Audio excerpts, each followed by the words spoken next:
You're listening to WCRX-lp, Columbus, Ohio, 102.1 FM, the broadcast radio service of Bexley Public Radio Foundation.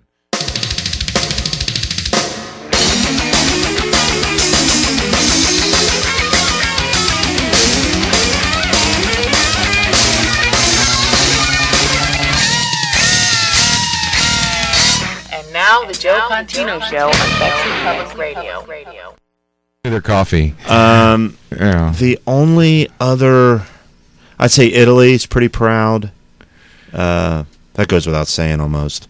But no other. Said the Italian. Yeah, no other. There's no other, I mean, that rivals our national pride. Well, no, there isn't. And, you know. I mean, look at your shirt. Yes, I know. I mean, you have it on you. I mean, you don't see that. In Germany, if someone were to walk around with a German shirt on that had the flag of Germany, one of a older professor, I read a paper that he wrote. In fact, I will bring it in. It was actually a really good read. There's obviously a lot of German heritage in Columbus, a lot of Jewish German heritage in Columbus. My wife is a German, and a half of that German is Jewish. German, okay. Nussbaum. All right. So, and most of the names, all of the names that ended in baum or tree, is a Jewish heritage. Right. And anyway, this gentleman of Jewish, he's Jewish, German Jew. He's a professor at I wish I knew his name. He's a professor at University of Minnesota. Okay. And he wrote this 15-page. You know, of course, since it's a German writing it, he wrote down to an American's level. But it's actually a fascinating read because you see the cultural differences from a German's perspective. And one of the things he said was, if you are a German citizen in Deutschland wearing a German flag on your T-shirt or something that says Deutschland or anything that says Germany, well, they don't even use the term Germany, but Deutschland or a D, they would think that you work for the army. You're in the army. Wow. That they do not get why you would wear that. Because to them, they have no pride in being German. They have pride in personal pride in what, correct. Good workmanship, things of that nature. Right. And for obvious reasons, they're not proud to be German. They don't fly the flag, and you don't see it anywhere. It's very strange, and it's one of those things you wouldn't even notice it unless you read about it. And that's what I did. So I read about it. Now that all broke in 2006 when their World Cup appearance. Well, yeah, I mean, I was about to say football. First time. That's the first time since the German flag has ever even been in existence that people flew it like Americans fly our flag, which is pretty much every day, every business. I mean, you drive down Hamilton Road, you'll see from Broad Street to, I don't know, Groveport. Right. Oh, you'll count 100 American flags. I mean, would you not? Oh yeah, most definitely. Easily. You'll count 100 American flags, and it's just something that's in our peripheral. Right. You don't even notice it because you wouldn't think of not waving the flag. Our leaders talk about it all the time. You know, the President of the United States, Obama, he talks about being an American, as Americans. Everything's in context of being American. That's very odd to people. Well, I'm proud of just that. I mean, and that's one of the things people think that we're in dire straits, and we're in a rough spot. There's no. Yep.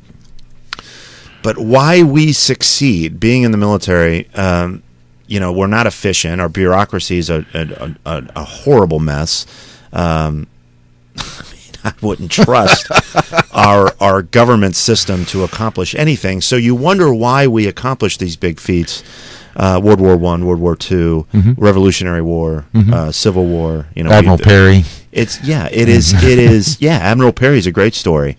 National pride, is one of and our patriotism is one of the reasons why we succeed, and our sheer determination when the odds are against us. It's woven, intertwined in our culture, and it's really hard to put your finger on it. But all I'm saying is, whatever that it is, other countries don't have that. Well, you got Crossing the Delaware, which includes the flag. As far as the painting, you've got the Star Spangled Banner, which is about, working through it, getting through it, and it's... We got Steve the Mule. He's calling in about 2 minutes, so let's wrap this up. Go ahead. But you know what I mean? Oh, I got it. Other countries who don't feel the same about their country, if they're in any sort of conflict, they don't have that foundation of, we're doing this for a reason. Right. We're doing this for something. I mean, all our boys and girls across the pond, this is all what we're talking about's in the back of their noggin. Right. And there's other countries that doesn't even cross their mind. Well, I mean, our politics are so tumultuous that I think, and have been for about a decade now, at least, that I think that's a big part of it, too. Yeah, but that's another thing this guy addresses. What we consider tumultuous, they consider benign. Right. In other countries, are like, people think there's racism here. Well, they wouldn't be wrong. Yeah, but compared to other places, it's that's somewhat of a joke. Yep.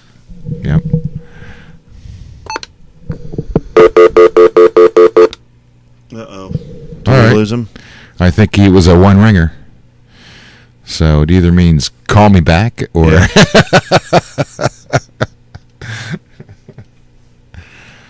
Well, the Steve the Mule is trying to call in, I think. Okay. He's got a lot to talk about. I imagine. Obviously, we're going to be talking about the playoffs, which occurred yesterday, and it's a rather sad day for those of us that are Browns fans. We are reminded once...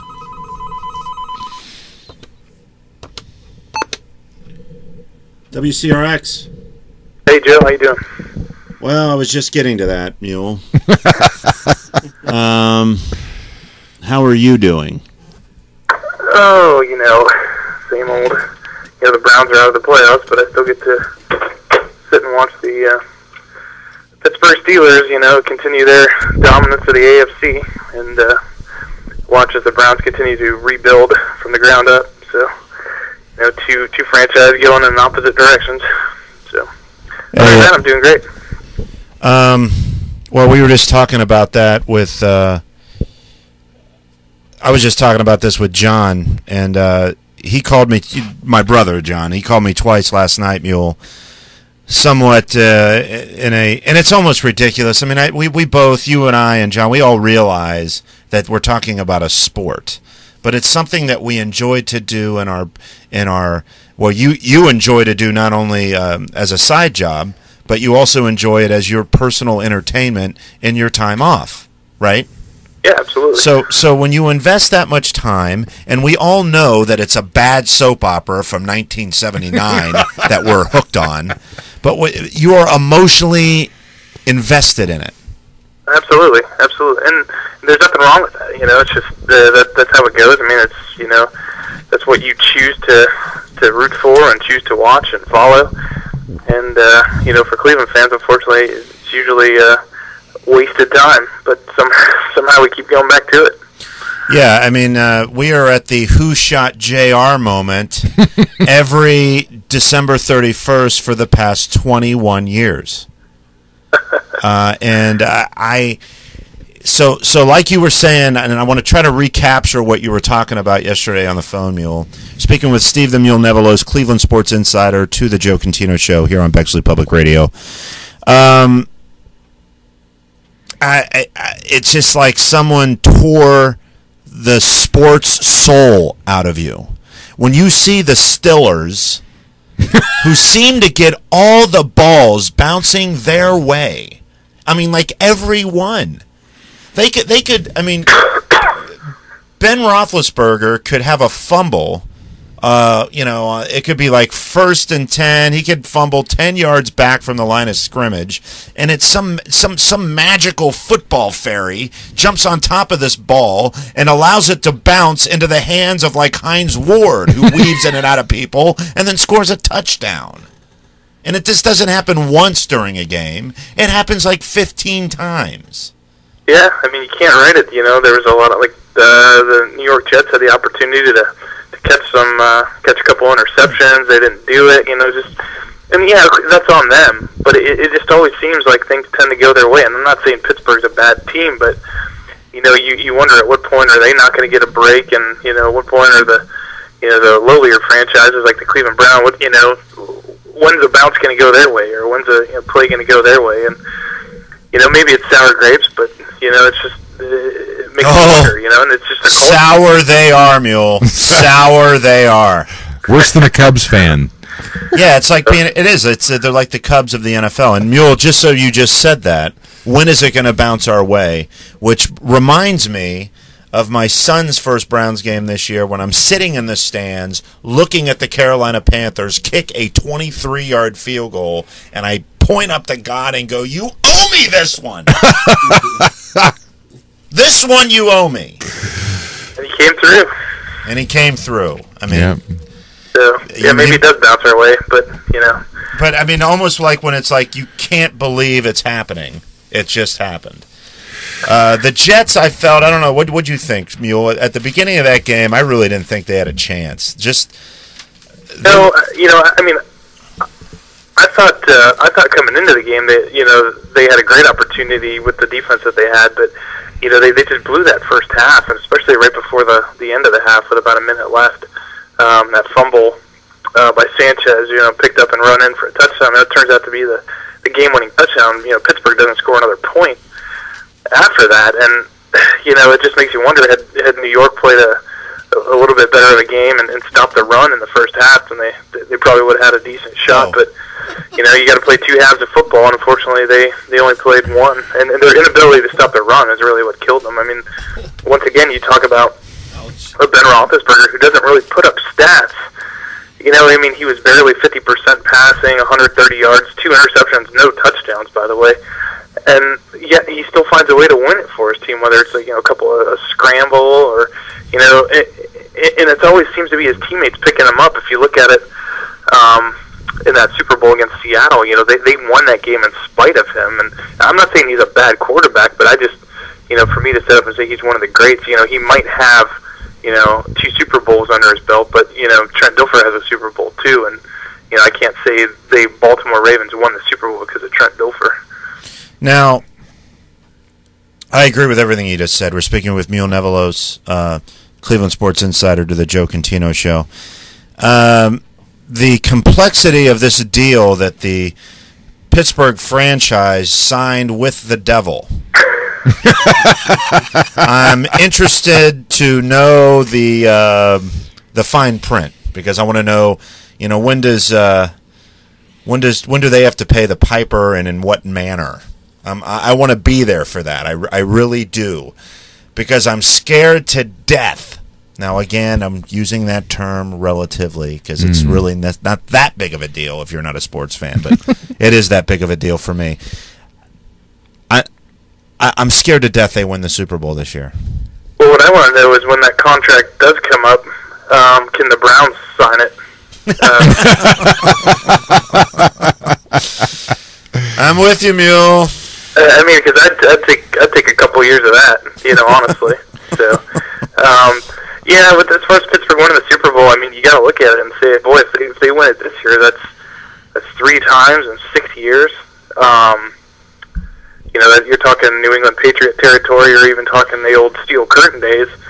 And boy, I don't know if I can stomach that. So, I'm rooting for the Packers. I think the Packers are a much more complete team than either the Jets or the Steelers. So I think Green Bay with their defense is going to be able to put up a great game against them, and I do see Green Bay winning this ball game. They're just a much more talented team all around, but like you said, that deal's still valid, and bounces tend to go their way. So yeah, who knows? I think Lucifer has something to say to that. I'm going to go with Dave, the engineer, who said we had to just put it out and make our own million. Browns, the movie. Well, Can Bernie Kosar scramble eggs? Well. Mule and I we're here with Peter Simon, Mule, and Dave Eaton. We're talking about what Mule and I have talked about for years. In fact, just a couple of weeks ago, we said we have to start putting this stuff on paper, and that's a Browns movie. Because, number one, it would be hilarious, Yeah. Number major, two, Major League all over again. Yeah, I mean, you wouldn't even have to exaggerate. At all. And I still think you ought to go with the tagline of, can Bernie Kosar scramble eggs? I mean, I think it's perfect. Because, I mean... We may have to go with a newer... There's so many people that don't I'll go back to Warfield references. You realize the Bernie Kosar era, Peter, Bernie Kosar era, 21 years ago yesterday. Mm-hmm. I mean, it's crazy. I'm old. Well, so am I, but that's like the 50s. How we think of the 50s, that's like the 50s to some of these people. My first NFL game was like 60-something, 8 or whatever, at in Cleveland with the Colts and Unitas and that whole era. So I tend to much look older at the than past. So because it was more enjoyable. The other game, Mule. Yeah. The other game. The Bears did. I mean, they looked like children amongst men. They really did. I mean, I was surprised they even scored. Well, what's funny is they actually had a chance to win that game, with a third-string quarterback. Yeah, I know. At the end, but, the big story coming out of that is, Jay Cutler. Why wasn't he out there? Nobody really knows what the extent of that injury that he had. I mean, he left probably end of the first quarter, middle of the second quarter, somewhere in there. And, nobody really knew. He was standing on the sideline, not like he went into the locker room to get any kind of test done. Some people speculated it was his knee, but you got to wonder, why wasn't he out there? I mean, it's the biggest game of the year. He's never been in that spot before. You've come that far, you're going to want to finish it, So a lot of people questioning his toughness, and who knows with him? I mean, he's always had kind of an attitude problem, and I'm sure the Bears fans aren't too happy, but kind of the way he was playing, though, that third stringer that was in there was actually, a little more productive than he was. So, have you seen anything? I think Green Bay is just an all-around much better team. Chicago's got a pretty good defense, but Aaron Rodgers, kudos to him for having to sit behind that so-called legend Brett Favre for years and have to watch that whole storyline unfold, and he just waited in the wings for his turn, and you got to say he's one of the best quarterbacks in the NFL, if not the best. And he's not even talked about ever. No, he does it quietly. He never once complained when Brett Favre would leave the team hanging until the very last minute, decide he's going to come back. Another year for Rodgers to sit on the bench, and maybe that helped him out a little bit. Getting a chance to figure things out. But yeah, you're right. He's very, very underrated, and I think now he's starting to gain a little more publicity. That's my favorite to win, not only because I want him to, but that's my favorite to win, not only because I want him to, Mule, but I really think it's going to be a game of defenses, and the Green Bay Packers have the superior defense. Period. I believe you. I mean, that's a good point. That all year, everybody talks about Green Bay's offense, and they probably have the best wide receiving core in the league, and a good young running back. And so all you hear about the Green Bay Packers is their offense, but boy, their defense, won that game for them. Obviously the pick six and the big stops late, a couple interceptions. I mean, you're talking Charles Woodson, you got B.J. Raji up front, and then Clay Matthews, who's just an animal in the middle. Yeah, you're absolutely right. I think their defense is going to be able to shut down the run, and then, if they can do that well, we saw yesterday that the pass is not very effective. If you can shut down like a Mike Wallace type receiver, so we'll see what happens. I would say I'm going to say Packers by a touchdown. Yeah, I see it worse than that. Especially with a banged up Steelers front. I mean, their center got hurt. He says he's coming back, but it must be pretty serious for him not to go back in the game at all. Right. And he's not they've already had a banged up offensive line. The Green Bay Packers have to simply be licking their chops. As am I. So maybe this is the game where maybe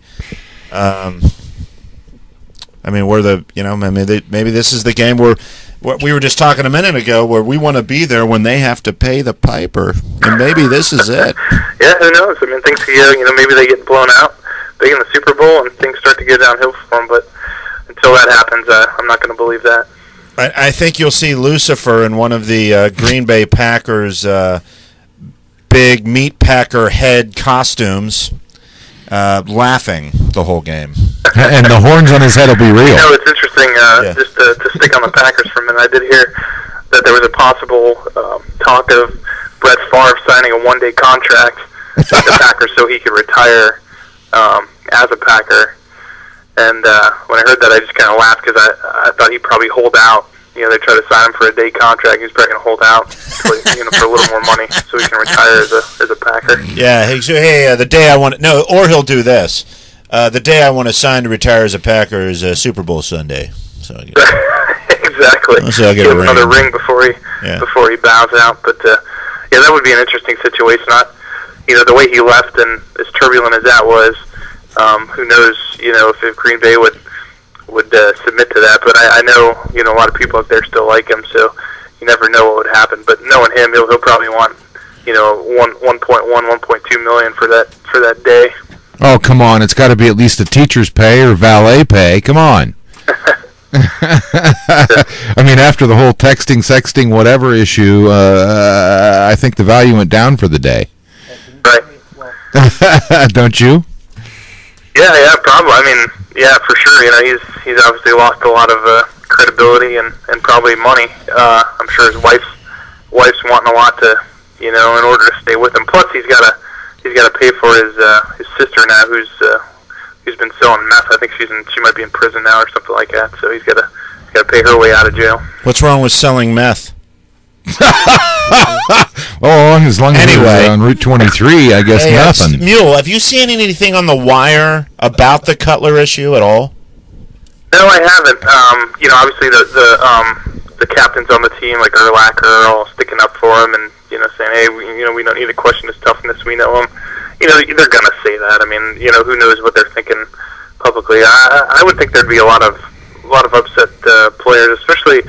I mean, it's not like they came out and really said what happened with him. It's one of those things where, you get hurt, you go to the locker room, you either come back or you're coming out on crutches or something. He just kind of sat on the sideline. You got to think that unless he's completely unable to play, you're going to want to get back in there. And I think it's just a weird situation. I think he's kind of a tool. Yeah, he's always been a tool. Had an attitude problem. And who knows, maybe just, being pouty because things weren't going well for him and didn't want to come back in the game. So, who knows, we'll see. But I think there's a little more to it than just him not being able to play. And this just in, Lovie Smith has Romeo Cornell-itis. I mean, this just in. He sits there and has the most puzzled look on his face, like the entire game. Like, am I in my right seats? I was supposed to meet my cousin here. No, Coach, go out on the field. No, I'm not Lovie Smith. I'm not. And everybody thinks he's Lovie Smith, but he's just some guy there to watch the game. So he just goes in. He goes like, all right. I mean, why argue with him? I might as well just put these headphones on, right? I mean, I got good seats. They're right on the field. At least let him flip the down marker. I know what you're saying. I mean, he looks very stoic. I mean, on the sidelines. I mean, I would be totally beside myself. I mean, really? I know it. I just don't get it. That's just not the kind of coach he is. I mean, but at least he got him to that game. I don't know how far Romeo Cornell's gotten anybody, but. And by the way, there was a media spin about Cower, the spitter, picking the Jets. I think that was a little bit of reverse psychology on his part. I thought it was llamas, but okay. You know what I mean? I think he did it to fire the team up. Yeah, he probably did. He's a homer. He's got strong ties still to Pittsburgh, which is probably one of the reasons why. He's dead to me. He didn't want the Browns. Well, he's dead to me. Dead to me. Don't want to look at him. Don't want to talk to him. Because he's always calling me. He's always blowing you up there. Okay, I have 7 minutes left, Mule. Hang with me. We're speaking with Steve the Mule Nevelos, our Cleveland sports insider. We have a lot to cover in this next 12 minutes, Mule. Actually, 7 minutes. Pat Schumer, who is this guy? I mean, it's like someone, I've used this before with you. I mean, is this like a just add water person? He just comes out of nowhere. I mean, who are these people? It's hard to say. I mean, I wish I could tell you who he is. Other than the only people that really seem to know him well are Holmgren and Tom Heckert. I'm telling you, who have performed. I mean, Tom Heckert had a great draft. So I mean, I'm not. No, you're absolutely right. You know, he's not just getting after it. When you look at the why they brought him in, is that he seems to have a common link with all those guys, and they were, he was with Heckert in Philadelphia. Obviously Andy Reid knows Holmgren. They kind of all know each other. Holmgren knows his coach with his uncle in Green Bay. But it just it makes you wonder. Why he wasn't talked about for other jobs. He's been coaching for a long time. Only been 2 years as an offensive coordinator with St. Louis, but we'll see what happens. Holmgren, I'd like to think Holmgren knows what he's doing. Although this is his first real hire as a GM, head coaching wise. So, I guess you got to trust him and see how it pans out. But for me, I was hoping they would go with somebody a little more established as an NFL, head coach. Everybody's got to start somewhere, I guess. But we've had so many years of rent-a-coaches that you kind of like to see somebody like a John Fox come in here. But ultimately, I think why he went this way is because Holmgren's an offensive-minded guy. Shermer's obviously an offensive guy, and really it's the first head coach the Browns have had since they've been back that's been completely offensive-minded. And I think that's kind of the direction they want to go. I mean, I like the Dick Geron pick up as the defensive coordinator. I think that's going to work out. Although I liked Rob Ryan. I thought he would have been a good candidate for a head coach. But I guess the thing that bothers me more than anything is the fact that they only interviewed 3 guys for this job. One of which they had to, whether or not they wanted to or not, or if it's just just for the Rooney, just to suffice for the Rooney Rule. But we'll see what happens. I just wish they would have maybe done a little more, or maybe they called John Gruden and he said I'm not interested flat out, and move on to the next guy. So I just wish they would have taken their time and looked a little more at some other guys. But well, like we discussed earlier, it looks all along that it was never going to work out with Mangini and Holmgren. And, Mangini gave it the college try, thinking maybe he could convince him otherwise. And then once the writing was on the wall, it seemed as though that everybody quit. And I think, does that sound anything? I mean, no one came out and said that, but boy, that's sure what it looked like. Yeah, I don't know if necessarily the team quit because they knew that, but I think everybody kind of saw the writing on the wall, and maybe hey, this season's over with, and not really much to play for. But it's interesting because I know Holmgren and Mangini disagreed on a lot of things. But now you wonder, is that necessarily a bad thing sometimes when, you disagree on things, but you have a little bit of dialogue and try to work things out. Whereas, if you have a Pat Shermer type, where Holmgren might be in his head all the time, and maybe he's not going to, he's going to listen to everything that he says and maybe not have any, ideas or thoughts on his own, who knows. But my worry was that just with the fact that these guys all know each other and, they're all friends, I don't want him to be a yes man, when it comes to certain things, if he's got better ideas on how to run an offense and things like that. Now, Holmgren says that he's not going to be in his ear, and if he wants to come talk to him, that he can. But who knows how those things go on behind the scenes. But like I said, I just hope he's not. If he does have some really good ideas and wants to use them, I hope Holmgren doesn't try to talk him out of it.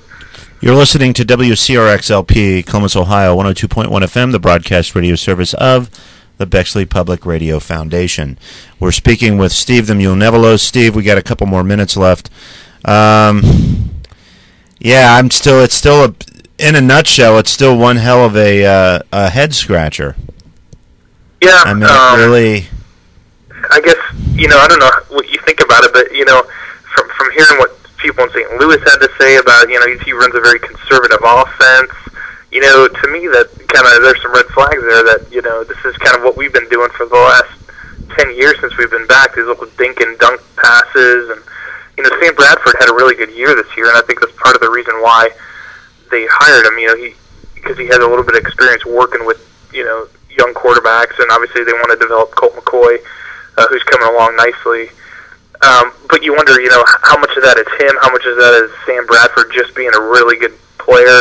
The Rams didn't have, a great offense this year. I heard a quote where, they had the 20th ranked offense, but they played, in terms of defenses in the NFL, they played like the 25th ranked defense.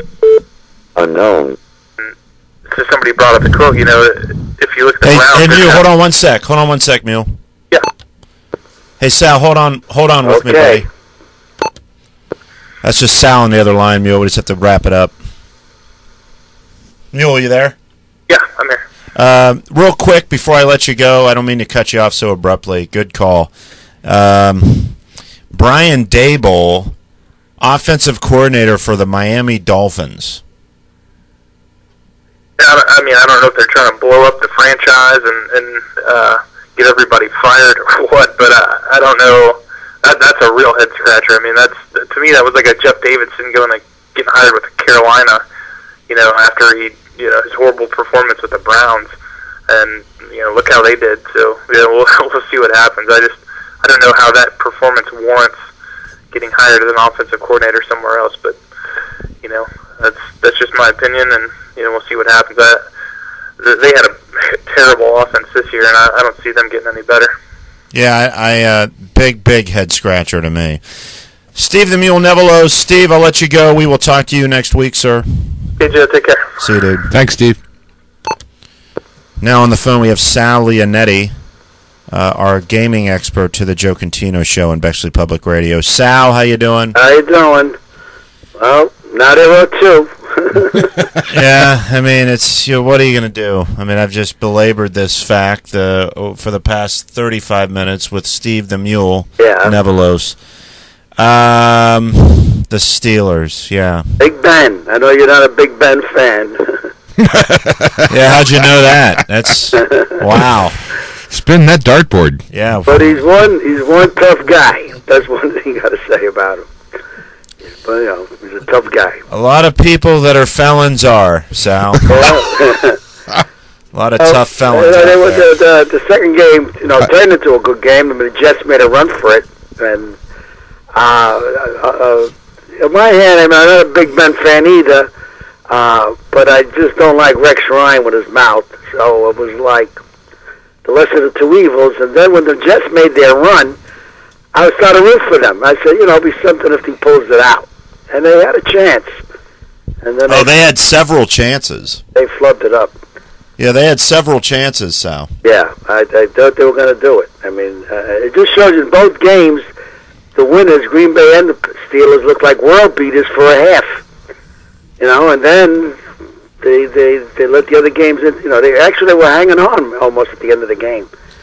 Yeah, but they looked like they were hanging on to the end of the end of the boat. Yeah. But they hung on, and then when the 60 minutes is over, they lost. If it wasn't a little longer, maybe it would be a different story.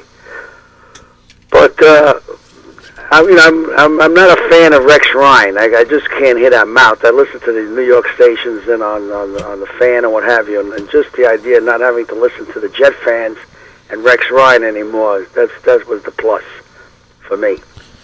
Yeah, I think Santonio Holmes is a punk. Yeah, I think, but a good play. He made that was a nice play he did when the guy kind of fell down. He made that long touchdown. Yeah, it was.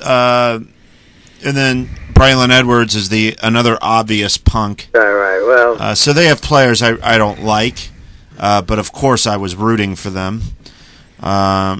Even though they looked like they were ill prepared and overwhelmed, they had 3, if not 4, chances to win that game. Oh, definitely. They really had. That's when they stopped at the goal line. When they got 2 points out of that instead of the 7. Well, yeah. The I don't know what Schottenheimer was doing, the coordinator, but Well, there's 2 passes. What is he doing? Well, one of the announcers, I don't know if it was Sims or Nash, said that, you know, you got the most prolific touchdowns runner in football, you know, history, Damian Thomas in the backfield.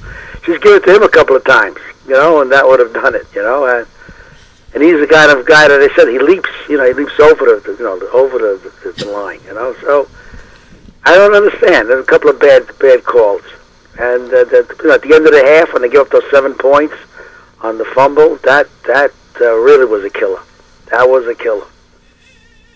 So I also don't understand why they're doing the Pro Bowl next week. Yeah, you're right. I mean, I guess they figure it's a filler, you know, for the week. You know, usually they don't want to see 2 weeks of no football. I don't watch it whether it's the week between or the week after. To me, that's like touch football.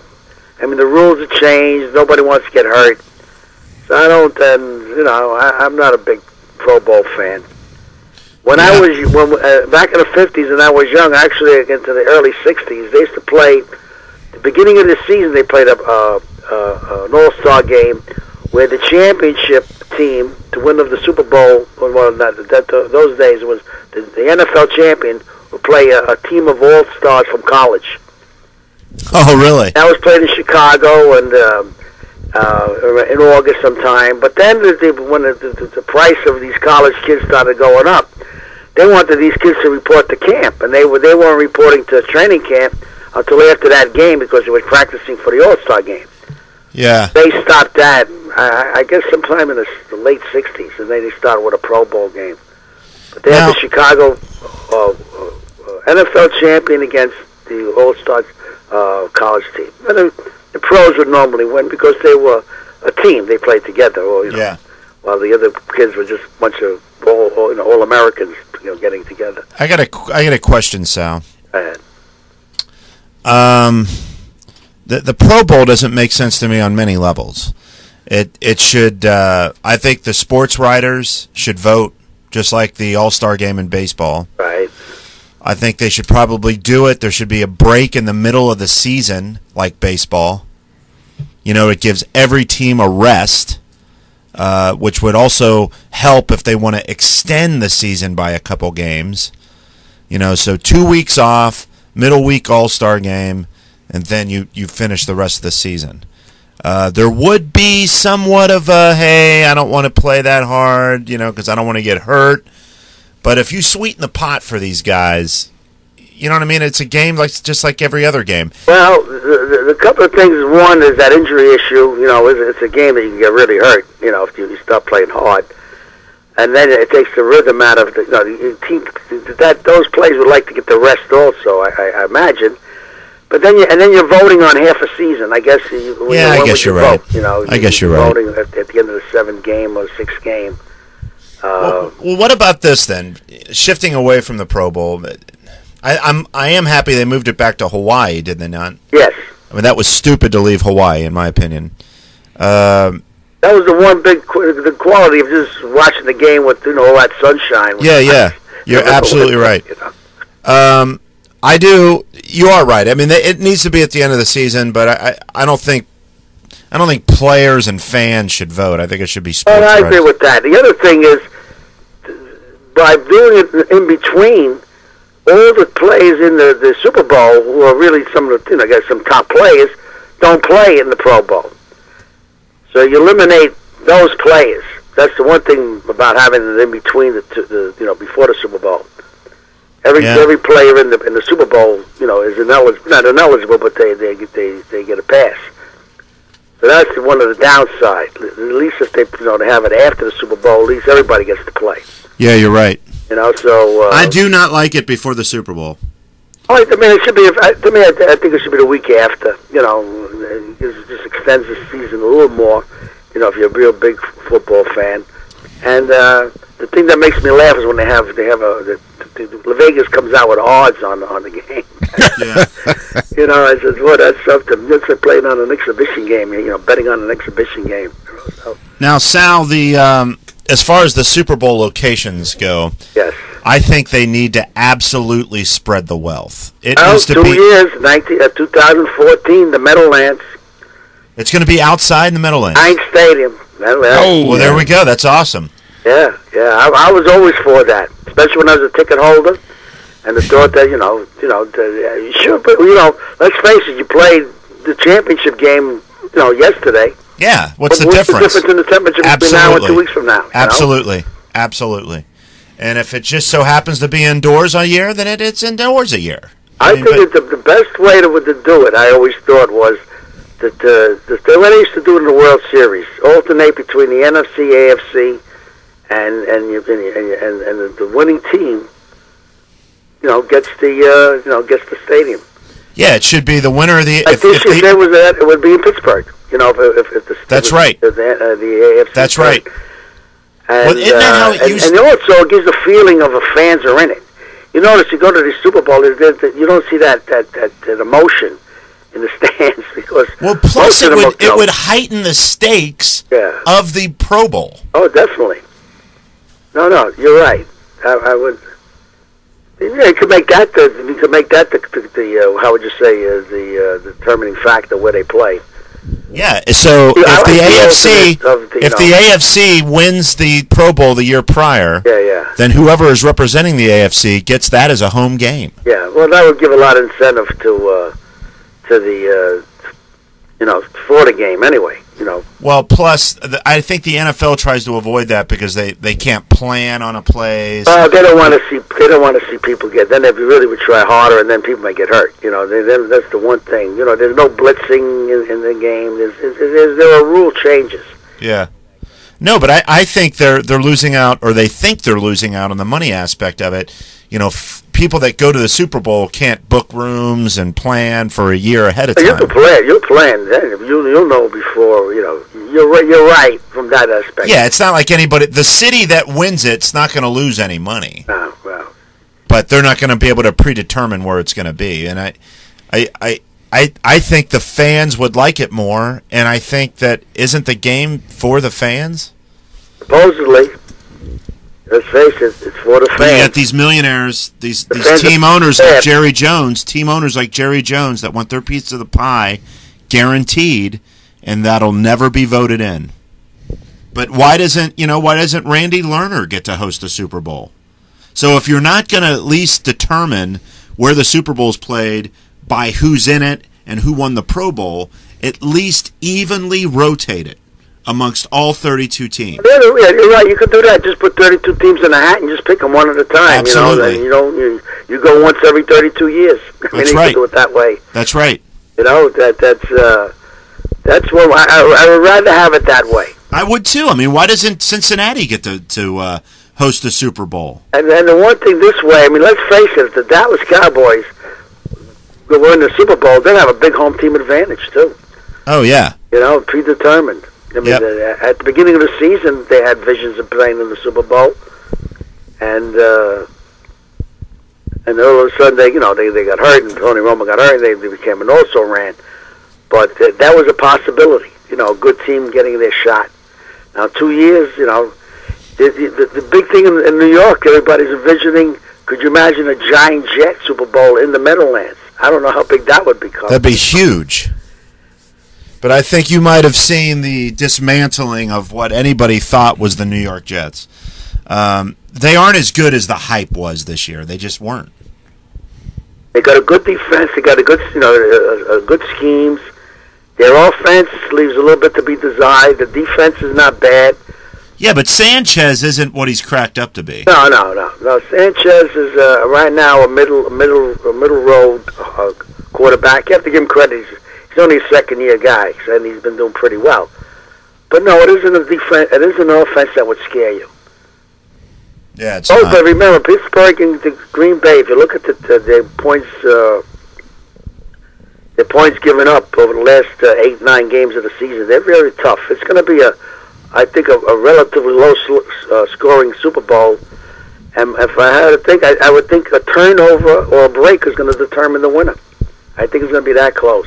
Yeah, I think it's the team that catches the break. Well, I think that's going to be the Steelers then, because they always catch breaks. Yeah, they're used to those kind of games, and I think they, with the Ravens, they get knock 'em, sock 'em games. They're used to really mixing it up.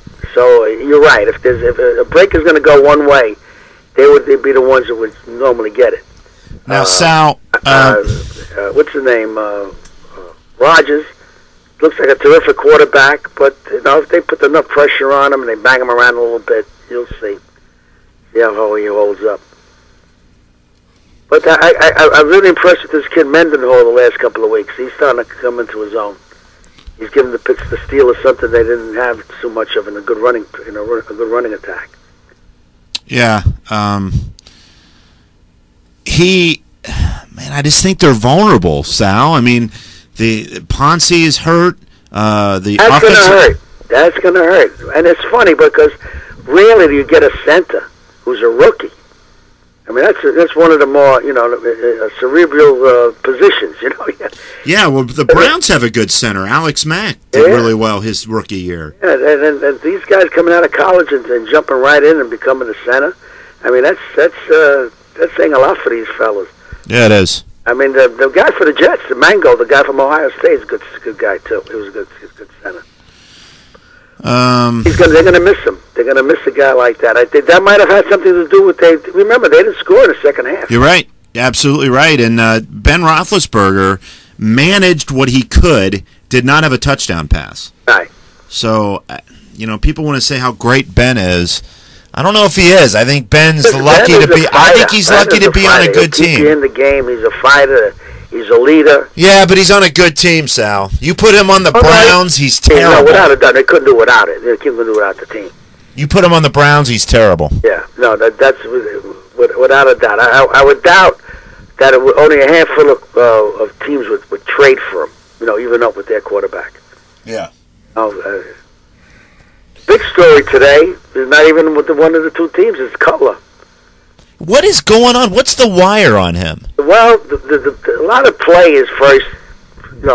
Question is how would you say his toughness and whatever, and but the sports casters and the people calling in the football players today, Trent Dilfer, whatever, said he's very tough. First of all, he got sacked about 60 times this year. They have the worst defensive line in football, so he took banged around. What his problem is, this is not so much his toughness, but his mannerism. He's got bad body language. He's got a terrible guy to deal with. He's not a great teammate. He's not very likable. And they really question whether, even though he was hurt, and he's got a torn MCL on his knee, so it's a legitimate injury. Guys have played with it, but he didn't even try to get in. Sometimes a fella, concussions. The trainers and the coaches have to hold him back from going back into a game. Yeah, it doesn't seem like he has the emotional... He went to the bike, he started, pedaling the bike for a little bit, and that was it. Yeah, but people in Chicago, very close to people in Cleveland, don't want a guy like that. No, the Bears fans will jump all over him. Yeah. Bears fans were jumping all over him. But yet the week before, when he dove in for a touchdown against Seattle, the Bears fans were all happy over that. They thought he was a tough kid. But he is a tough kid. He takes a pounding, and he's just kind of a. I think maybe you can just categorize it. He's just kind of a weirdo. Yes, I don't know if last week you were here or whenever I said there's something about him that bothers me. He's just very eccentric, And it's not a sport that really... And in Bexley, we know it's eccentric, right? Goodness gracious. You don't want an eccentric quarterback. I mean, you can take him out of the position. He's supposed to be the cool head, the leader. I tell you who I like, and it's not because I'm partial. Colt McCoy's the real deal, man. Oh, I hope. I mean, it's too bad he got injured, and then he never came back, those last couple of games.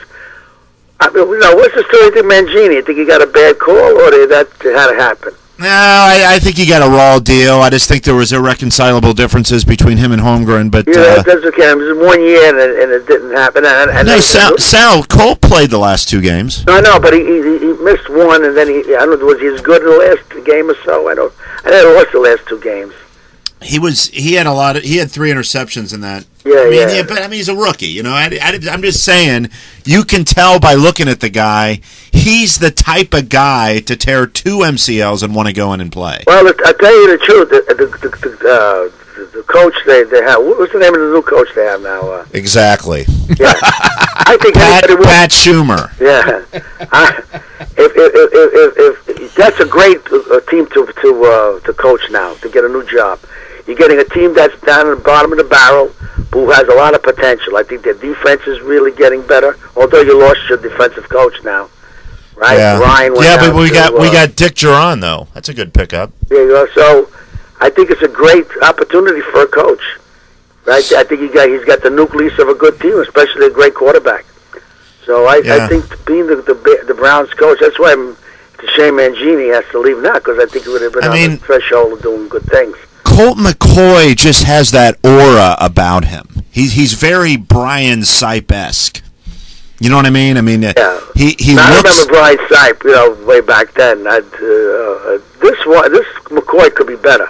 Yeah, I think so. Could be better than Sipe. Great attitude, just leader. You know what I mean? Like, get on my tail and follow me type. I remember him. I remember watching him in Texas. And he was good then. Right from the get-go. He stepped in young, left early, Vince Young, and then he took over, and I remember him then. So I knew he was a good quarterback right from the start. Yeah. Anybody pick up Vince Young? What a train wreck. I don't know what motive. Why he can't get help? Why people don't? He needs help, and I don't understand why. I don't understand that because he seems like reaching out to him. Yeah, doesn't he seem like a pretty good guy? He doesn't seem like when he a has punk. his moments of being right, he's terrific. Yeah, he gives you sparks of being a terrific quarterback. Yeah, I don't know. Excuse me. Maybe he needs Dungy to intervene.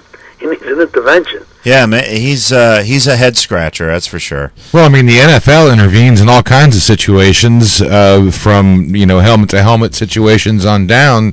Why can't they do something with a major player? I agree with that. They should step in on this one. This is a shame. Yeah, it is a shame. They help out people who really aren't the greatest of citizens. And yet this one, they've seemed to let them fall through the cracks. Yeah, you're right. Well, I hope everything works out for him, because you're right. He seems like a right guy. Yeah, he seems like a good guy. Talent. And when he was with Texas, that game when they won the championship game, it was the greatest performance I've ever seen by a quarterback in a college championship game. It was good. The way they came back, Texas. What gives me the inkling that I think he's a pretty good guy, Sal, is remember when the McNair thing happened? Yeah. And he kind of just stood up and said, "Hey, I want to take care of his kids," and he just, he didn't have to do that. He just seemed like a good guy. Everything I've seen about him, heard of, seen him, being interviewed or whatever, he seemed like a straight guy. Yeah. Me too. Stand-up guy. And the guy like that you cheer for. Yep. Especially he's got the talent. He's got a tremendous amount of talent. Yeah. So, let's see what happens with him. Hey, Sal, if I have people over, I'll have to have you over for the Super Bowl. Okay. Is that a deal? I heard I almost got a call from you and Angie one night. Oh, yeah, a couple weeks ago. Yeah. Well, I'm up very late, so anybody could call me late. Okay. I'm up late. All right, Sal. All right. Before I let you go, I want a score, Super Bowl score. Of course, we'll talk about it again next week. But all right, let me put it this way. I'm going to say right now, as we speak, I see it 21-17 Steelers. Really? Sal, I don't know if I'm ever going to let you call back to this station. I still love you, Sal. Yeah. All right, Sal. Okay. This is brass tacks, flat out how I see it, because I think Aaron Rodgers, like Mule and I talked in the last segment, is one of the most underrated quarterbacks in the league.